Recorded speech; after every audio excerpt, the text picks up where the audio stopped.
Outriders, it is not perfect, but after playing through the demo, I would say my overall first impression of the game is excellent. But there are a lot of people that do dislike this game, for a good reason. Outriders is not redefining or adding anything new to the looter shooter genre. It's pretty average compared to the other looter shooters out and available to play. But even with this in mind, I would say I am pleasantly surprised, had a lot of fun and looking forward to the release. But let's take a more in-depth look what Outriders will give us. Outriders' story is a bit different. The main premises of the story is that humanity's hope of survival is on a new home called Enoch, where you play as an Outrider that woke up from crying sleep just to realize everything went to shit yet again. As you can guess, this story is your basic we as humans destroy Earth, therefore the only hope of survival is on another planet. Sounds familiar? The game creators approaches the story differently. Where other looter shooters left the story in the background, Outriders' story is in the foreground. It is heavily narrative driven, interactive and mysterious, different from what we are used to in the looter shooter genre. Honestly, it's a breath of fresh air. But with that said, I don't think it's going to win any nominees for Best Story of the Year. The world of Enoch is beautiful and vibrant, a world full of new things to discover, also a few bugs. As you play through the prologue, you go through a sequence of narrative cutscenes. You will walk a bit, then get a cutscene, just to get out of that cutscene to walk 2 paces into another cutscene. Not a problem per se, but it might have been a bit too much. While playing through the prologue, one thing that stood out the most was how the scenes were shot. Take a look at the following shot. No word from Earth, I assume? It's really gone? She went dark 15 years into our journey. More or less as predicted. ACA's confirmed no communication since. Shit. This is just a casual chat between a captain and the Outrider. In this scene, the cinematic director decided to go for a shaky cam approach. This approach to storytelling is not a bad idea, and it does make the scenes feel more exciting. But there is no need to make it feel like we are continuously on a battlefield, especially when the subject matter is calm and relaxing. Keep in mind, this is one of the less shaky scenes as well. It is possible that the heavy shakiness could be a bug. If it is, it could be fixed with a future patch. Another thing was to do with the loading screens. Don't worry, they weren't long or tedious. In fact, People Can Fly did a great job at keeping it short and powerful. But in one scene, we went from a cutscene to a loading screen back into a cutscene. Why does this even need to happen? It could have been one long continuous cutscene. Then there was also the fact that the scenes ended abruptly. The scene would start, and just as things build up and get exciting, bam, fade to black. I might just be nitpicking at this, and we don't know if this would happen throughout the whole story, but this does break my immersion.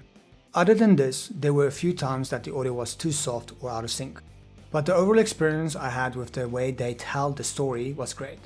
I honestly don't think these issues will be fixed by launch, but it can be fixed in a patch. The gameplay is where it gets fun and exciting. Firstly, I was amazed at how well Outriders ran on my system. Seriously, I played at ultra graphics with only a few issues. It did have its frame drops here and there, for example in the city, but from what I heard, there seems to be a lot of rage regarding the game's overall FPS, especially in the in-game narrative scenes. Maybe since I don't have a top tier PC, I didn't notice any of these specific issues or complaints, but my experience was better than I expected. As I mentioned, you play as an Outrider that wakes up from cryo. Waking up is something even more terrifying, altered. You get the option to choose between 4 classes: Technomancer, Pyromancer, Trickster, and my favorite so far, Devastator, a well-given name. After choosing the class you wanted to play or try out, you realize you are in an arena-looking environment. I can't help but get a familiar feeling from this. It might be because the area design looks a lot like something out of Gears of War on the Xbox 360.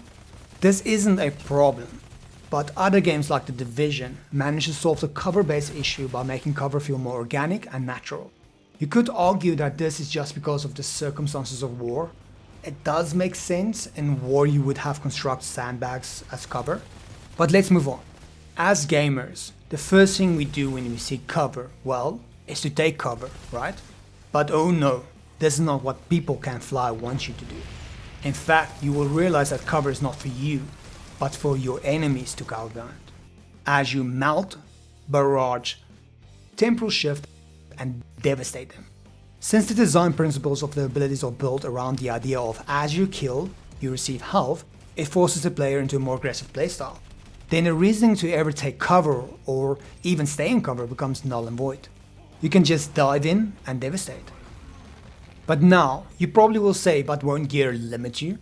As we all know, most looter shooters focus on the idea that you only get more powerful when you reach the end game.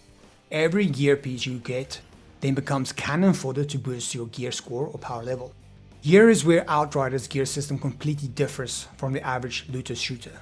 From your first blue gear piece, you can already decide what you want to build. Each blue and higher gear piece has a primary and secondary mod, enhancing your abilities or guns. This affects your decision making, allowing us to start earlier on builds. Also to try out different abilities just cause you got a god tier mod on one of your gear pieces. This change to how gear works will make Outriders even more accessible to everyone who wanted to give looter shooters a chance, since you do not need to wait until endgame and the grind to enjoy it. It is almost a more light-hearted looter shooter and might bring even more players to love the genre as we do. My overall experiences with the demo is very positive. I think People Can Fly did a great job. I honestly do. It seems like they learned out of all the mistakes that the previous looter shooters made and trying to avoid obvious mistakes the genre has altogether. Almost like Outriders is making a statement. The statement being, you buy what you get. There will be no loot boxes, no monetization, no roadmap, and no live service, which quite frankly was a massive issue in the genre itself. The developers are also open with what to expect at in-game. I know what everyone is going to say. BioWare and Anthem were open as well until everything blew up and Radio Silence was called.